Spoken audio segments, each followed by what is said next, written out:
and welcome to the very first episode 1 of the Open Heart Productions podcast. Woo woo! With Dru, and I also got my director and best friend Mitch Lang here.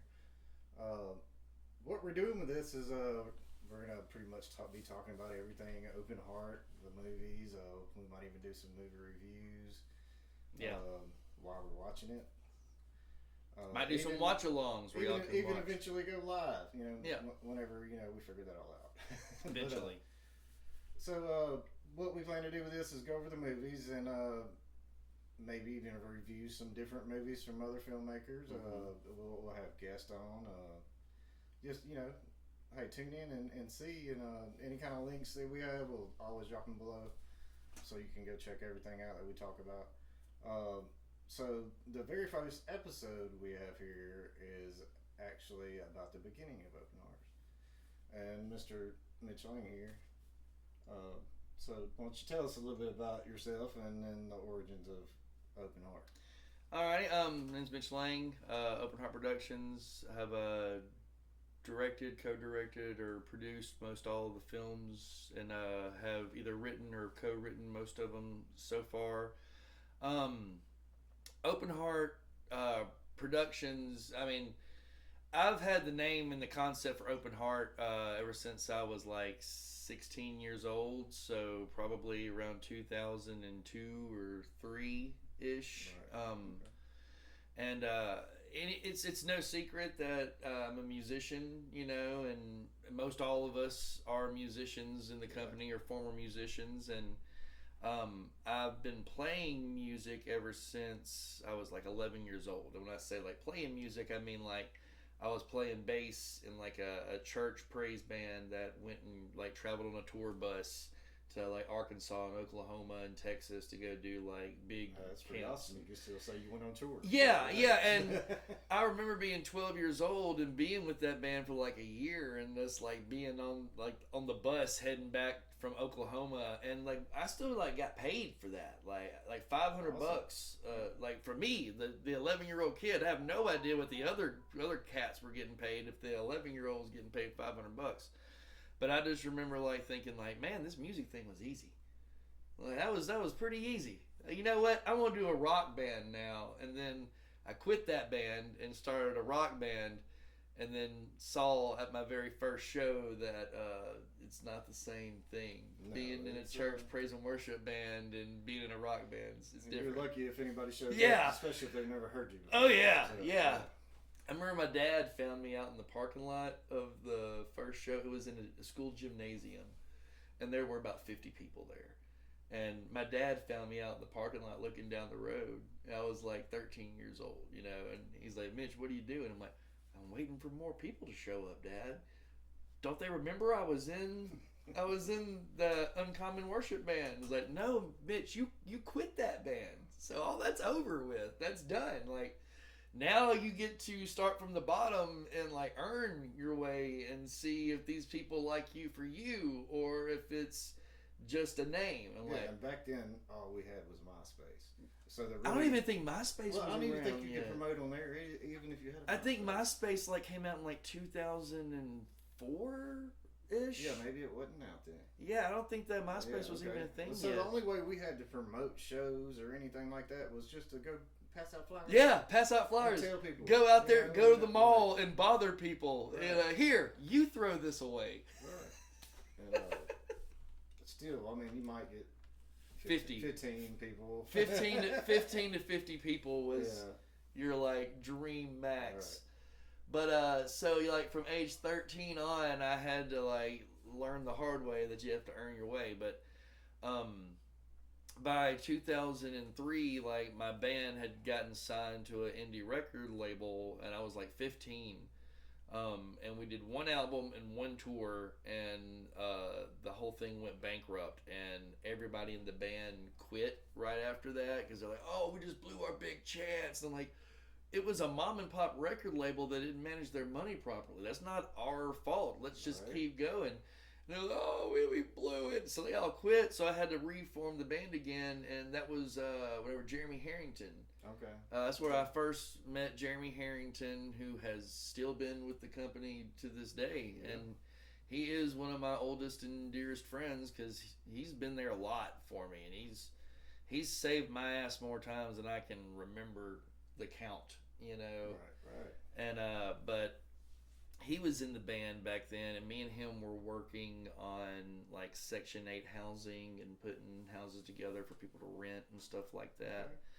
Okay. And I remember me and him and the drummer for the band, Heath Gorman, were working on this house, and it was a big house. It was run down, but we were fixing it up, and we were out there for like 2 months fixing it up and like painting the outside and everything. And I remember while we were working on that house, looking around, like, man, there's so much space in this house, and like I started like envisioning, like, what if the three of us rented this place, you know? And I was like, man, we could do the band stuff nonstop, and in fact, we could just open up our own record label out of the house, have a recording studio in the back room, and just, you know, do it like, you know, Black Flag did, you know. And, you know, whenever I'm thinking about that, in my head I'm thinking, well, what would I call the record label, blah, blah, blah. And Open Heart Records, that was the name that came to my head, because it was the thing that... So this all started from music? Yeah. Pretty much. At age like 16. Awesome. And then, but that never happened. You know, we never rented the house. We never, you know, I did eventually start Open Heart Records much, much later, but that was, I mean, that's where like the nugget, where like the spark first happened. Like whenever I was going to start a record label, I was like, well, I already have a name, Open Heart Records. I've had it since I was 16, you know. But I guess, like, you know, after that band, after me and Jeremy, there was a split because of drama. There was never any issues with me and Jeremy. Me and Jeremy have always been super cool. Right. Jeremy was dating a girl. Our drummer liked that girl. And whenever the girl and Jeremy broke up, the drummer was like, hey, man, you mind if I take a shot at her? And he did ask. He asked. Like, that's at least you can say that. Right. And I think Jerm, I guess, underestimated his chances. I guess he thought, like, sure, go ahead and do it. And say, like, I doubt it, you know. But then it did. And he left the band a month after that. Understandable. Like, there was never, I understood it. I knew, like, from personal experience, a band is a big dysfunctional family. It always has been. It's such a big turnover of members. It's because everybody can't get along. Yeah.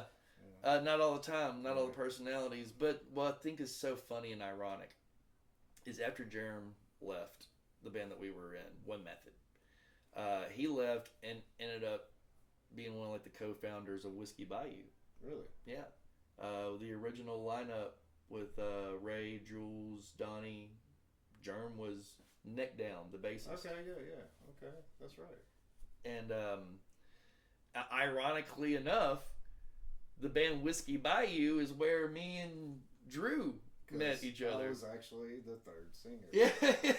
of a few years later. Right. And we actually started to get a little recognition that time around, and I had a producer, David Posey, shout out, Music City Studios. Yeah, Music City Studios, big shout out. He was recording an album for us, and we had 4 songs done already out of 24. Yeah. We had 24 songs. And then we had this special thing out the motocross track, this benefit. Everybody got totally wasted. Yep. You know I did. Jules got mad and kicked everybody out. That's it for me and him, I think. And then it never went anywhere after that. So let's back up. Right.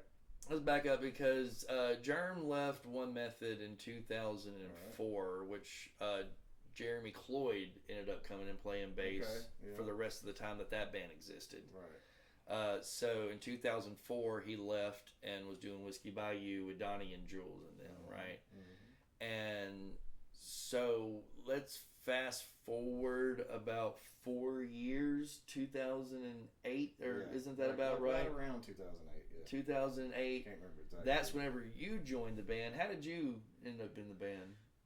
You said you were the third singer, Yeah. and that 4 years later, it sounds 3 singers deep. Sounds right. So, the closest bar from my house, and I know this sounds bad. First, the closest bar from my house where I lived in the Garden District on North Third was the Blue Monkey, which is not around anymore. Rest in peace. Rest in peace.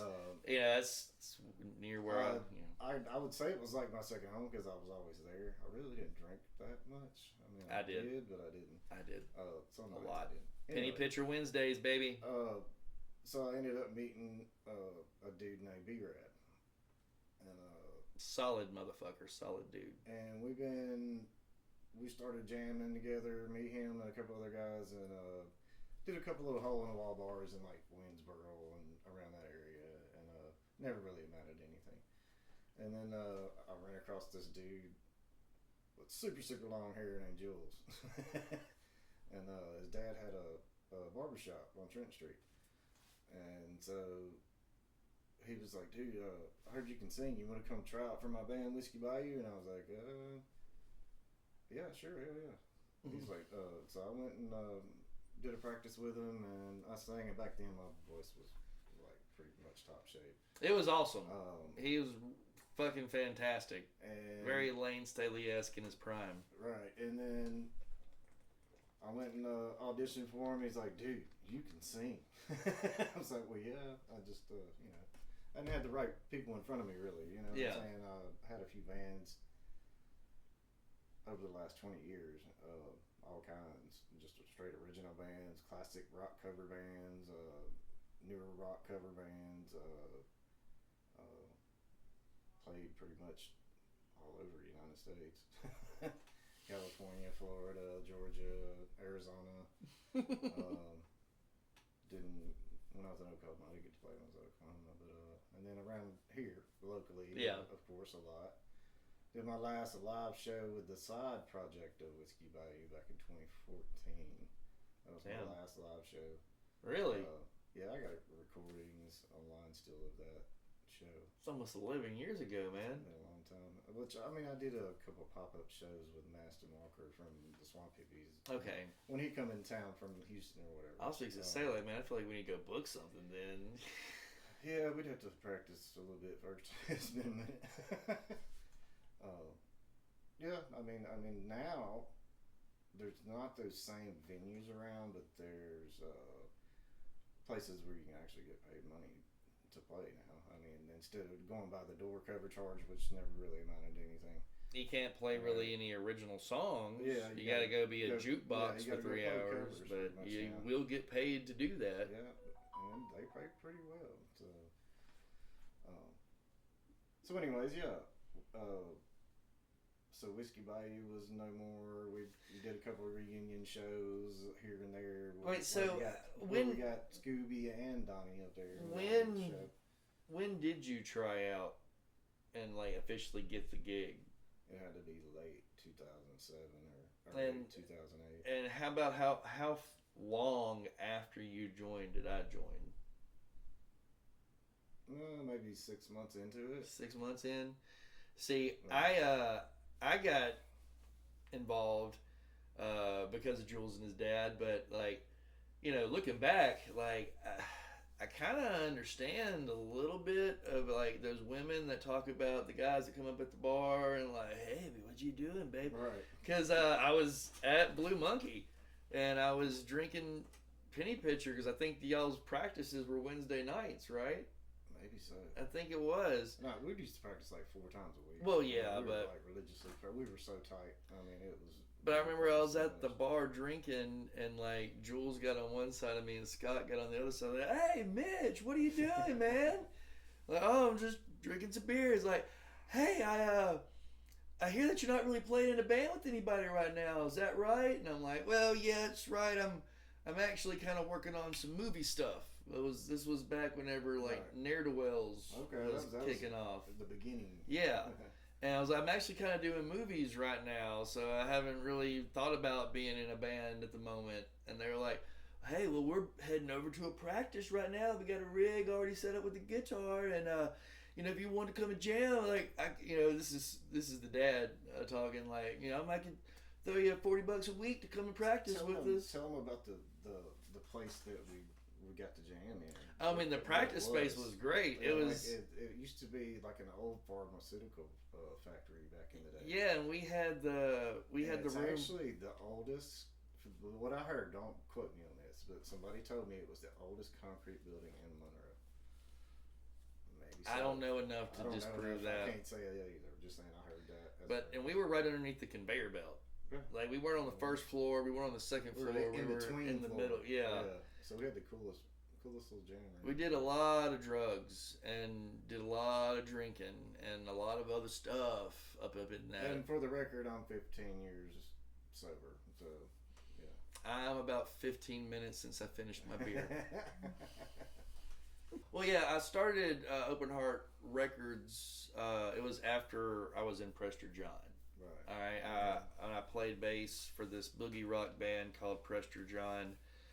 That was the one band that actually like got the closest to doing something, you know, like breaking outside of the local and regional, like, you know, humdrum and like doing it. Because I mean, whenever I was with them, we did like 2 or 3 albums, and we did tours that went all over the country. Like I think that we, with the exception of like the northwest corner of the United States, right, like the Portland, Seattle area. Besides from those, we literally hit every other major city like in the country, in the continental U.S. And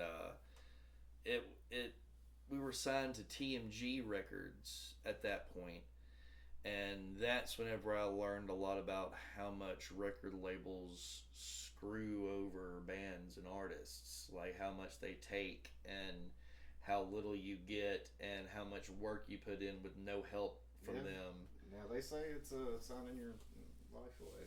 I mean, there were some things that like I refused to agree to in the contract, like I refused to pay for copies of my own record.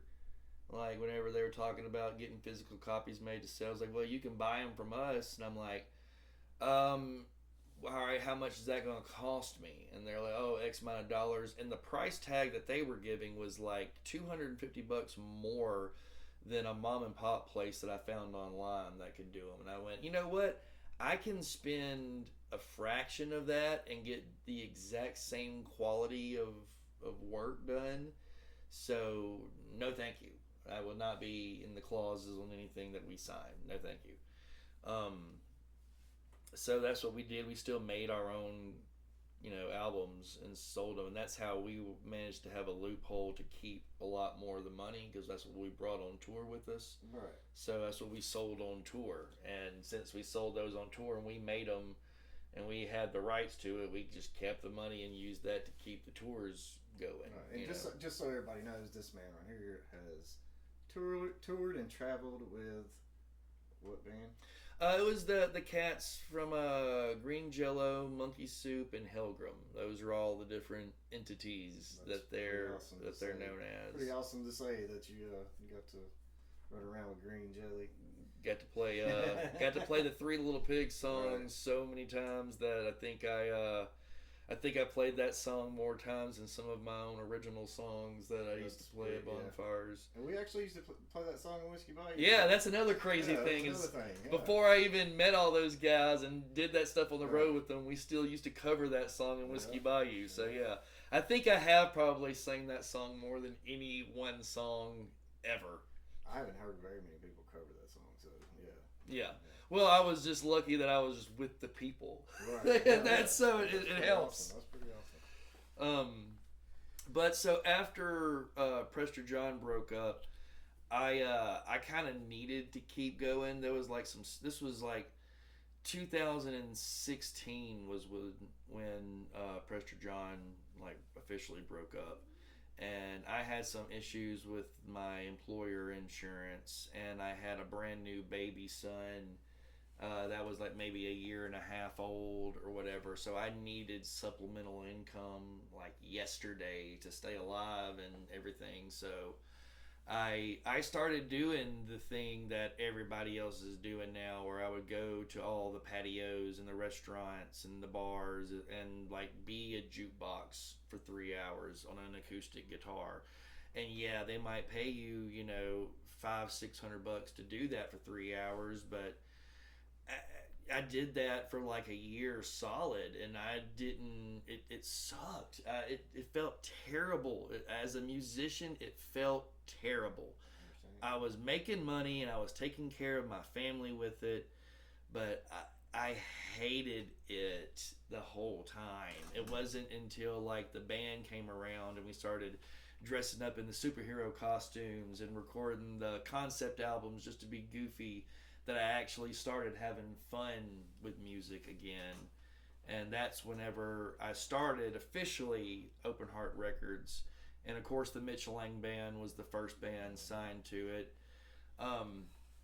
But because I was going away from the just sitting there in the corner with the acoustic guitar playing 3 hours of covers, showing up with a full band with a bunch of costumes that was insistent on playing our original superhero songs as well as covers. We still would play the covers, but you were going to have to sit through an entire set of our original shit. We'll give you 2 sets of all covers, but you're going to sit through 1 set of us. And that's whenever the places stop booking, because they aren't interested in hearing original music.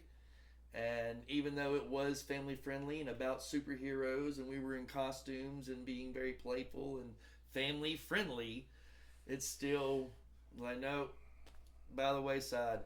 So I had to start branching out to Texas and Arkansas and South Louisiana to do any bookings, to make any money. Right. And that's whenever I started hooking up with bands like the Marrows and the Dead Tchotchkes and Beaver and Stuck on 45.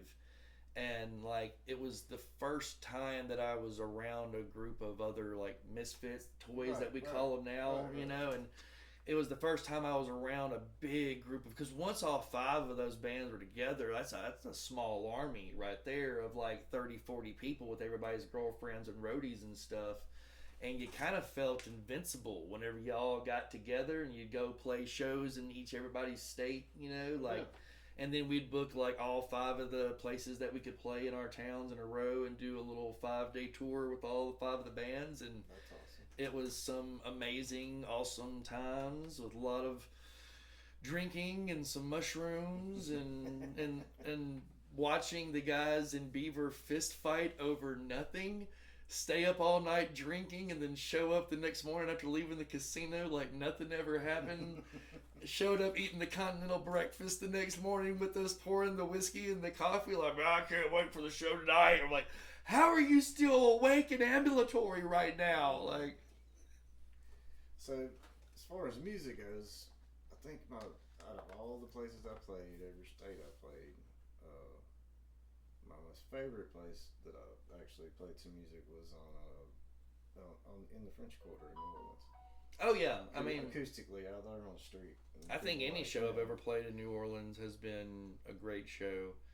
I remember like my favorite, if you want to know my favorite band that I was ever in, that like even though they might not have gotten as big as Prester John had gotten, or was as positive as One Method was, or made good friendships like I did with Whiskey Bayou, my favorite band that I was ever in was the Heritage. Okay. Hands down.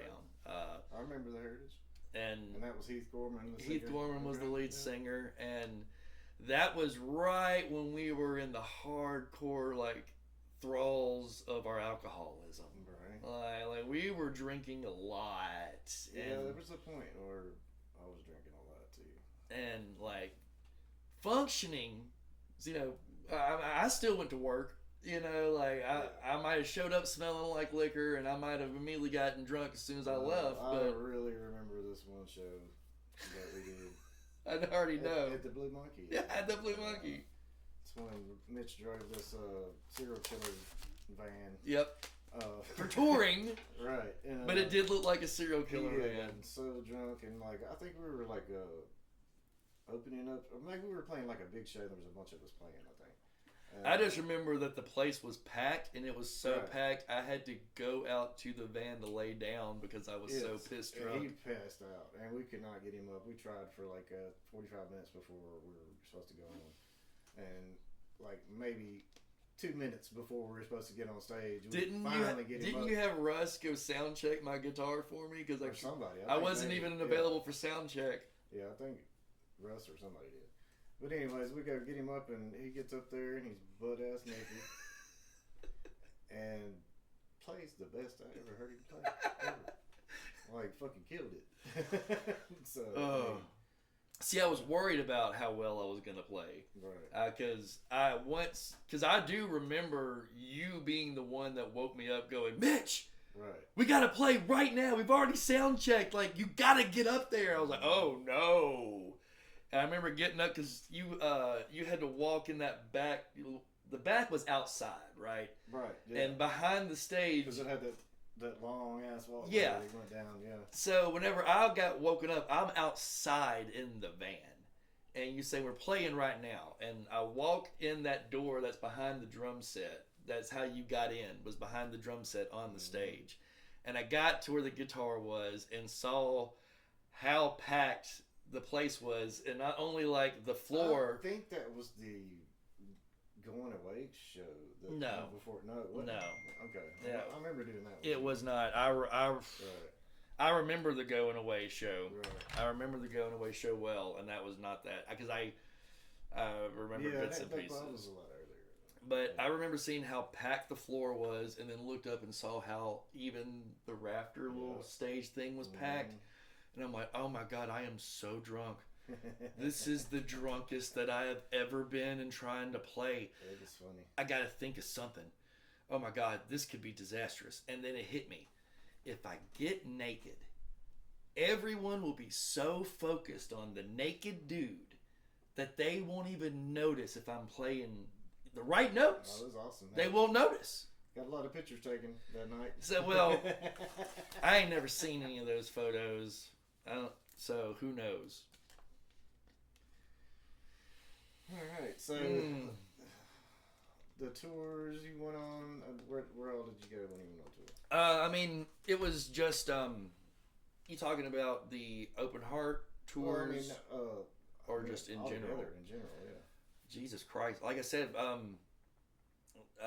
played in San Diego, San Francisco, Las Vegas, El Paso, Flagstaff, Albuquerque. I'm trying to go the other way. Of course, Austin, Dallas, Houston, San Antonio, Nacogdoches, Texas. Where was that place? Standpipe Coffee. It was somewhere. Lufkin, Texas. I know you played in El Dorado, Little Rock, Hot Springs, Crossit, every podunk city and major city in Louisiana, of course. Jackson, Metairie, Birmingham, Atlanta, Greensville, South Carolina, Raleigh, North Carolina, Washington, D.C., Philly, Brooklyn, Boston. That's a pretty awesome resume. We got to make it around the other side. We made it up to Canada, did Quebec City, Montreal, Ontario, other little place, came in through Buffalo, did Detroit, Chicago, Indianapolis, Illinois, of course, Nashville, Memphis, Knoxville, Kansas City, Wichita, Kansas. I know a couple of cities in Oklahoma, like Oklahoma City and Tulsa, Oklahoma. I think that might be it. That's a lot. That's good. I think that might be it. Like I said, that's a great resume to have. You're a musician. I mean, they weren't all stellar shows. Right. I mean, some shows was literally us in front of the bartender and the bouncer and the door guy, you know. But what gave you the idea to start doing movies? Whenever one method broke up, whenever one method broke up the second or third time, like I had to reform one method with different lineups from top to bottom 3 different times. Okay. And after the third time it broke up in 2006, I kind of just felt like I had tried so hard on music and it's not working out. Like, you know, I tried everything I could with one method and like we did well, but we never got. Believe me, I understand that. That's after that other stuff. So it really makes you start thinking like, what are your options? You know, like what else can I do besides just play music? And I used to act a lot whenever I was a kid. I was such a hyperactive and unruly child that my mom put me in acting at like age 7. So I was doing like plays for the Strauss Theater. I didn't know that. You didn't know that? No, that's something new I just learned about you. Hell yeah. Yeah, I had an unruly imagination, so my mom was like, we got to do something to focus this, and acting was the thing that helped.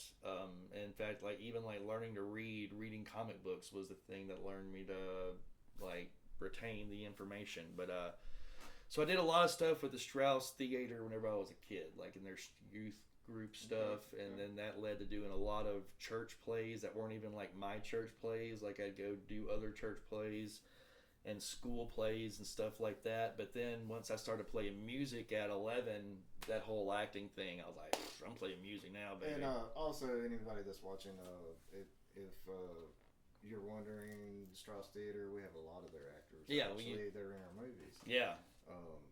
That's where most of them come from, which that's a good thing. Yeah. It's a hell of a resume to be in a theater play and then come be in a movie. Yeah, it's where we utilize the most to get our best actors. So big shout out to Strauss Theater. You know, go check them out. Go check out their website. Go watch their stuff. Like they put on awesome great plays. Got some great talented people. People writing them, directing them, acting in them. It's so underrated. But yes, absolutely. We're just lucky to have them work with us. Yeah, like they do. We're lucky to have that resource in our town. Exactly. It's a great thing. But movies was like the one thing that once the music thing didn't look like it was going to work out. Right. I was thinking, well, I'm a big fan of movies. I used to act as a kid. You know, I can learn to do that. And I remember, because I'm a big fan of movies in general, have always been, and I'm always been interested in the behind the scenes stuff, even whenever I had no, like, I guess, active, you know, and I was playing music, and that was my passion, that was my dream. I still would watch the behind the scenes of stuff on the DVDs. Back in the day, kids, whenever there wasn't a streaming service. Yeah, do you remember what DVDs are? Yeah. I remember what VHS and Beta Yeah, are. back whenever That's how old I am. Blockbuster was our streaming service, and you could only get like 4 or 5 movies at a time. Right. Let me turn this But so I've always been a fan and interested in movies, so I kind of had a general like idea of what needed to be done to learn how to make a movie, and I remember Tarantino and Kevin Smith both saying in the behind the scenes stuff that I'd watch on those movies was that, you know, your movie always starts with your script. And so I thought, okay, if I'm going to be serious about trying to be a filmmaker, I need to learn how to write a script first. That's got to be the step one. Before anything else, you got to know how to write a story, write a script. And so I got one of those like script writing for dummies books from Books A Million, you know. Well, like, it kind of almost goes along with writing songs. Yeah. You know what I mean? It's pretty much the same thing. You have to know how to write. You know what I mean? The song's still a story. Yep. All of mine are anyway. Yep. Yeah. It's still art and it's still storytelling. Right. It's just a different, yeah. A longer version. Yeah. Yeah. Exactly. Right. So, I mean, I had the building block concepts of it, but I needed to learn how to write a script, like the format. How do you do it, you know? And then as a musician, the best way that you learn is by repetition. You said it earlier. The whole reason that Whiskey Bayou was so tight was we practiced four times a week. That's a lot of practice. Yeah, and so I figured if I want to be, at least a decent musician's worth good at writing stuff, I just need to write as much as I can. So I wrote like 5 scripts back to back. Like I'd write a script, finish it immediately, like didn't even read over it after I was finished writing it. I just would put it down and start working on the next one, and I did it 5 times. And once I was done, that's whenever I went back and read it, and I could see improvement from one script to the next I had gotten the concept of the 3-act story. Every story is 3 acts, and that first one was just all over the place. And the second one was Ne'er-Do-Wells. That was the second script that I ever wrote. And so where did you get your inspiration from, say, the first movies you did? All right, I'm going to quote Jim Cornette. All right, do it. Jim Cornette. He's anyone that doesn't know, he is a legendary wrestling manager, and he's also a podcast god at this point with his shows. His shows about wrestling does better than some of the wrestling shows on network television. I'm not gonna lie, I don't listen to many podcasts, even though here I am. But hey, that might change. But anyway, Jim Cornette once said, if you steal one thing from one person, that's plagiarism. Yeah. But if you steal 100 things from 100 people and put it all in the same work of art, that's just research. Makes sense. Yeah. So my biggest inspirations came from the things that I was watching at the time, which was everything Kevin Smith, everything Quentin Tarantino, everything Sam Raimi, everything Mel Brooks, everything, Robert Rodriguez, everything Rob Zombie, every fucked up movie that I could get my hands on. That's actually around the time that I was first introduced and made acquainted with William Instone. Okay. Because while I was working on my first movie... By the way, William Instone is actually a director that's going to be in one of our movies. He's playing the evil Jin in our 5th movie right now. And he's a genius. I can swallow my pride enough to say that man is a genius when it comes to cinematography and storytelling. And I am very excited about him coming and playing the Jinn in the Honey Hole film. And we will have linked below the Indiegogo crowdfunding site that we really need help with. Yeah, any of you seen this online? Hey, look, little QR code. All you got to do is just scan it, and then also there's going to be a link. So just click the link. But anyway, but while I was making my first movie, Ne'er-Do-Wells, back in because Ne'er-Do-Wells took us almost 2 years to shoot. We only shot on weekends, and we had situations where we would film stuff, and then actors would quit, and we'd have to recast and reshoot all that stuff, and that happened a couple of times. And by the way, I was supposed to be in that movie. Because I was playing with y'all while we were doing pre-production and everything for that. And so it took us 2 years to do that, and one of our actors in that movie, a guy named Parker Dash, at the same time that he was shooting our movie, he was also shooting one of William Instone's first ever films called John. I knew that. And that's how I first was introduced to William. Parker would come back from shoots I was sorry guys, I was shooting this movie in Austin with this guy William, and man, it's a fucked up film, man, but it's gonna be awesome. And he got me a copy of it on DVD once William got some made, and well, I bet anything he's done is gonna be awesome. Oh yeah, and this was one of his first movies, if not his first full-length film. And yes, it's very rudimentary, and yes, he has changed by leaps and bounds since that film, but still, I've always been a firm believer that, to me, at the end of the day, if your story's good and the people that you have working with you can pull off even a fraction of your vision and concept, that's a win. Yeah. And by that scale of measurement, John's a good fucking movie. I would, if you find it, watch it. I mean, it's not the best thing that N Stone's ever done, but man, it's worth a watch. It's worth checking it out. I need to check it out. I got it. I'll let you borrow it. Right. I still got it on DVD. Awesome. But and that to me it kind of shows just how crazy and unpredictable life can be. Because little did I know how big of an influence that guy was going to be in my life. 16, 17 years later. 3 years ago when I was living in Panama City Beach, and I was actually joking with you, like, hey, my daughter said she wants to be in one of your movies, and me too. I never thought now that I'd be here doing it with you.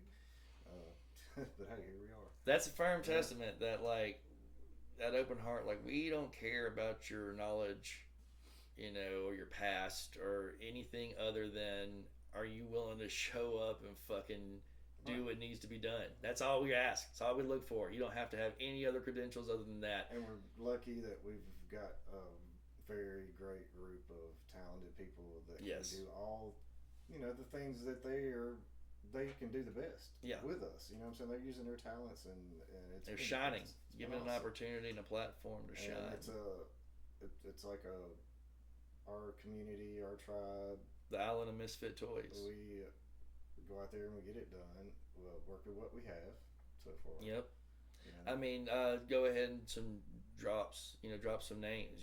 Daniel Stark, Richard Henderson, Sharina Leggett, Zane Fontenot, Luke Walker, Aaron Simone, you, of course, Jess Turner, Chris Lyons, whenever he comes and helps out, he's a big help on the tech side. The guys at Talk Shop Studios, Sam and Chase, those two were geniuses. Three Bridges Studios. Is it Three Bridges Studios or Three Bridges Productions? I'm not sure. I think it's Three Bridges Productions, maybe. Yeah. Anyway, shout out. I'm so sorry for putting y'all's name wrong in the credits of the rake. I'm sorry. Oh shit. I'm not sure. Adam Harper and Scott Frick at Music City Studios. Of course, everybody at Strauss Theater. Third Coast Podcast. Joe Jacoby. What? What's up? We ain't trying to take over your spot, man. We just doing the thing. They are also acting in our third movie. Yeah, they up in there. They gonna be back. We gonna kill them off. Yeah. They survived the last movie, so we gotta kill them. Yeah, you gotta kill them. Yeah, they gonna come back. Don't worry about it. We'll let the Mothman eat your head off. Yeah, that's right. If not before. I don't know. That Mothman's away. But the Honey Hole film, we're very excited. Part of the reason that this is such a big near and dear thing to our heart and why we need help from the community is before the previous films, The Bogman, Sea of Madness, The Rake Investigation, The Bog Anthology. These were all things that we did in-house here in the Northeast Louisiana area with the people that are from here at the places that are here. And because of that, a lot of the times, including myself, we weren't getting paid to be out there to shoot. We weren't being paid to be out there sweating our asses off. We weren't being paid to go out there and freeze our ass on a ship and up high winds. And my biggest, darkest, scariest fear of all time, the open ocean. I did that for the art, all right, and I didn't get paid to do it. I just did it. We do this with our own free time and our own Sometimes money. we even have to take off from work and don't get paid. Yep. To do it. And it's just what we love to do. We see something in it. We see this going somewhere, which it is going somewhere. Yeah, and to us, it's always been the reward has been the completion of the art over what the monetary value is. Of course, we all people recognize your art. And it just feels some type of way. You just don't understand it. I've been paid to regurgitate art, and I've been paid to give art that meant something to me. And even if it was for a lesser amount, that bit of money and that feeling felt better and was more important and more special. And then having a group of people that we love like family really changes everything. Yes. But that friends and favor system can only go so far. And because we lived off of that friend and favor system for so long, it's sometimes easy to forget that whenever water is turned to wine, it's still a miracle. You still witnessed a miracle. It doesn't matter if you've seen it a whole bunch. It's still a miracle. And the fact that we were able to pull out 4 completed movies with just that is a miracle. But now, because of those miracles, we have people now that have seen us and know us and have looked at us, and we now have actual names that are going to come in and come to our hometown and see what we have to offer and what we can do.